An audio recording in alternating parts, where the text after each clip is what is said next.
Okay. Tell us why. Tell us why. Because he's a sex trafficker. And Okay. he's using music and entertainment to sex traffic. That's how he operates. He has people followed. He has people watched. He does all kinds of. He's a piece of shit.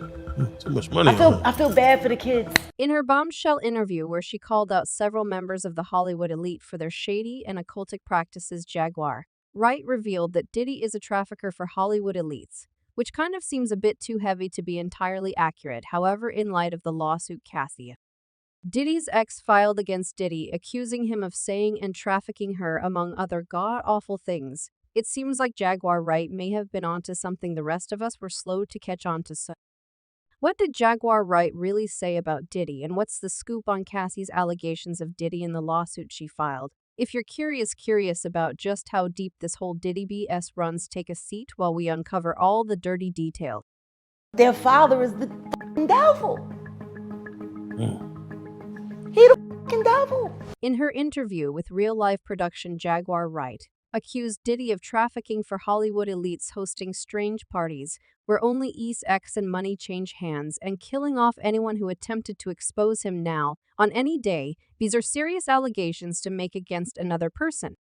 But for a person as rich and powerful as Diddy, making statements like that is like putting a target on your back. But Jaguar Wright either doesn't care or isn't afraid of Diddy, and a good reason for that is the things she says about him, they're very likely true. Diddy has a long history of abusing his power and status to make life a living hell for practically everyone around him, and Jaguar Wright made sure to spill all the tea in that bombshell interview. She made some disturbing allegations against Diddy, where she accused him of using his power as the owner of Bad Boy Entertainment to harass his staff and upcoming artists into performing intimate acts with him just to feed his ego. She talked about how once a female lawyer working with Bad Boy Entertainment confided in her about walking in on Christopher Williams performing fascio on Diddy in exchange for a demo deal.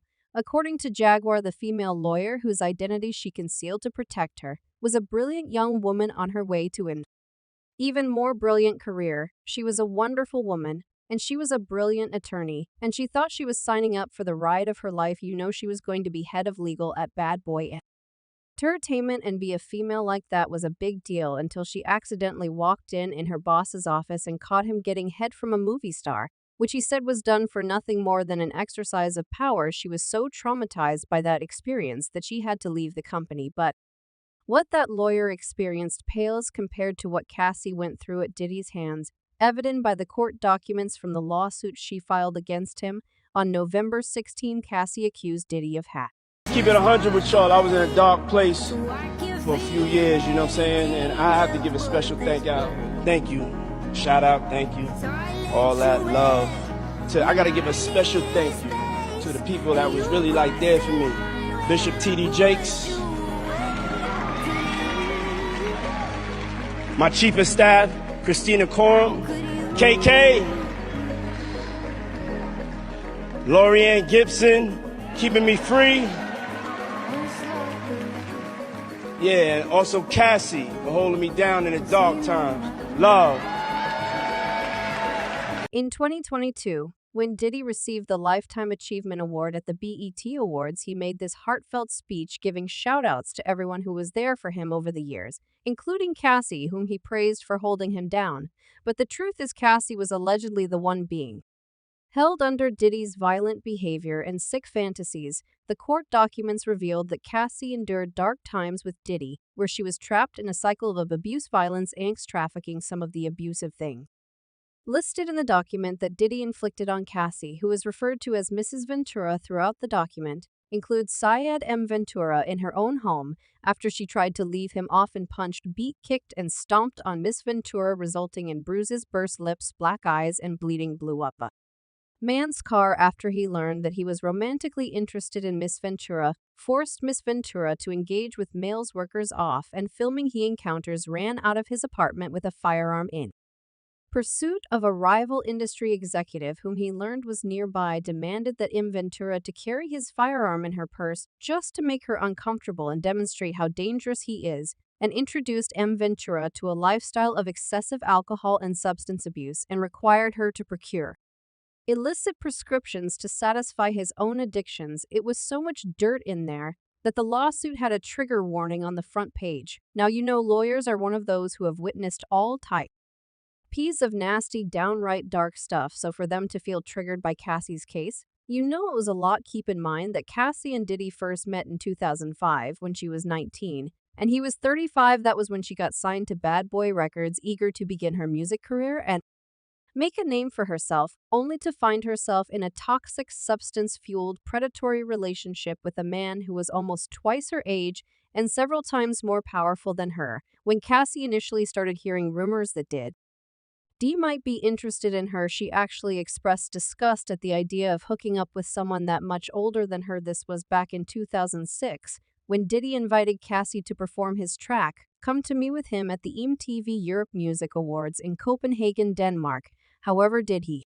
allegedly made sure he inserted himself into Cassie's life by playing a father figure role to her, inviting himself to her personal space like her 21st birthday party, and at one point reprimanding her for staying out late. See, while clubbing with her friends, Diddy also allegedly started drugging Cassie by 2007, and as a young artist trying to break out in the music industry, Cassie reportedly couldn't refuse Diddy's demands. The court documents also narrate how Diddy exerted influence over Cassie's career by offering her irresistible opportunities to make it big in the industry and asking for obedience and loyalty in return. Obedience and loyalty here, of course, means allowing Diddy complete control over her private and professional life and indulging every one of his whims and caprices. According to court documents, people around Cassie and Diddy often witnessed Diddy's violence towards her, but nobody could speak up because they were all too afraid of Diddy. This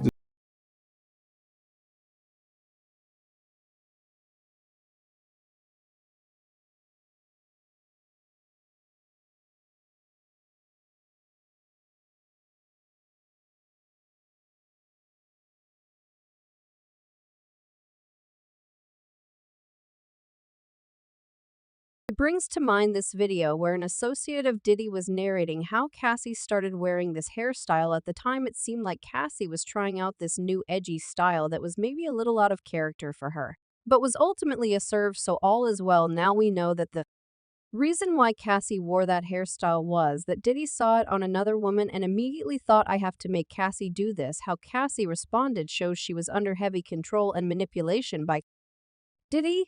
I mean, nobody's boyfriend randomly tells them to shave off their gorgeous hair and then they respond with what boyfriend wants, boyfriend gets. So it tells us how much Diddy had manipulated and gaslighted her into believing she had to obey all his demands. We see another example of how Cassie was manipulated into carrying out every wish Diddy could think of in another section of the court documents that discloses how Diddy started trafficking Cassie. Diddy allegedly began asking Cassie to participate in an act he called voyeurism that involved her performing certain acts with other men in Diddy's presence, which Diddy said would turn him on if he saw her with another D. The first time Mr. Combs hired a man and brought the man to his home in Los Angeles, the man Mr. Combs and M. Ventura wore masquerade masks and ingested drugs. Mr. Combs directed M. Ventura to perform certain acts with this man, while Mr. Combs watched them off while he directed M. Ventura and the man to do specific acts despite Cassie's objections. Diddy allegedly started arranging these meetings and calling them freak-offs.